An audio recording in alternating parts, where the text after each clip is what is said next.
अली ऐसा कि रिकाब में पैर रखे, घोड़े पर चढ़ते हुए रिकाब में पैर रखे, इधर एक रिकाब में पैर रखते ही कुरान की आयत शुरू हो अल्हम्दुलिल्लाह रब्बिल आलमीन, और अभी दूसरी रिकाब में पांव ना आए तो कुरान खत्म हो जाए। अली यूं ही तो नहीं बनता।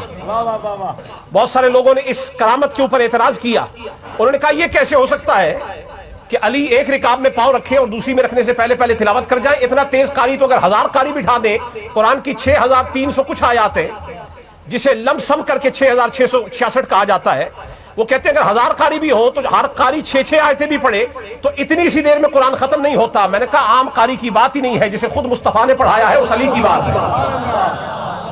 अली की बात कर रहे हैं, आम कारी की तो बात ही नहीं है। और ये क्यों ना हो, इसलिए कि कुरान को उठा के पढ़िए। हजरत सुलेमान अलैहिस्सलाम की मजलिस में एक कजिया पेश आया। हजरत सुलेमान अलैहिस्सलाम की बारगाह में मलिका सबा मलिका बिल्कीस चल पड़ी यमन से। तो सुलेमान अलैहिस्सलाम ने फरमाया कौन है जो मलिका के आने से पहले तख्त उठा के ले आए। एक देव खड़ा हुआ और उसने खड़े होकर कहा मैं लाऊंगा। क़ब्ल अन तक़ूम मिन मक़ामिक, ऐ सुलेमान अलैहिस्सलाम इससे पहले कि आप मजलिस को बर्खास्त करेंगे, अपनी जगह से उठ के खड़े हो, अपनी जगह से उठकर खड़े हो, इससे पहले तख्त आ जाएगा। सुलेमान अलैहिस्सलाम ने फरमाया ओ देव और जिन, आज कोई जिन्नों की शान दिखाने का कोई मरहला थोड़ा ही है, आज मजलिस है वली की शान दिखाने की, और वली भी इंसानों में से। फरमाया कौन है जो इससे भी पहले लेकर आए।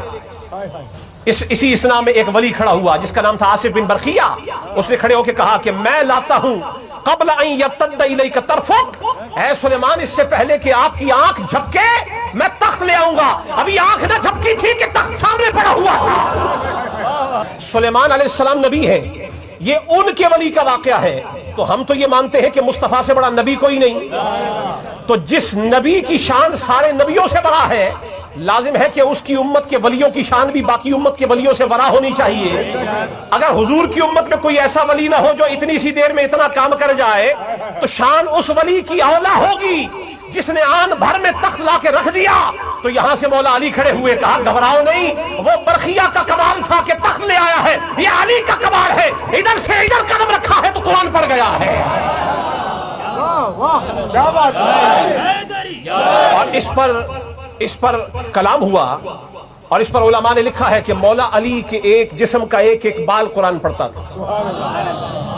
बहुत सारे लोग यहाँ चीब जबी होंगे, कहेंगे ये कौन सी बात कर रहे हैं आप, कौन सी दुनिया की बात करते हैं। मैंने कहा भूल गए वो जो 2 कब्रों को हजाब हो रहा था, तो हुजूर ने सहाबा से फरमाया जाओ एक टहनी ले आओ, उसके 2 टुकड़े करो, आधी टहनी एक पे आधी दूसरी पे लगाओ, जब तक हरी रहेगी कब्र वालों का अजाब कम होता रहेगा। अगर कब्र वालों का अजाब कम नहीं होना था तो हुजूर ने सहाबा से फालतू काम क्यों करवाया। मालूम ये हुआ हुजूर फालतू काम करते ही नहीं, ये तो आम मोमिन की शान नहीं है। और फिर कुरान की आयत फरमाया व इन मिन शैइन इल्ला युसब्बिहु बिहम्दिही वलाकिन ला तफ़क़हून तस्बीहहुम, कायनात की हर शय अल्लाह की तस्बीह करती है। कायनात की हर शय अल्लाह की। मैं जिस सोफे पर बैठा हूं ये भी अशियाए कायनात में से है, ये भी अल्लाह की तस्बीह करती। तो यही तो मैं भी बताना चाहता हूं, ये शान अली मुर्तज़ा है।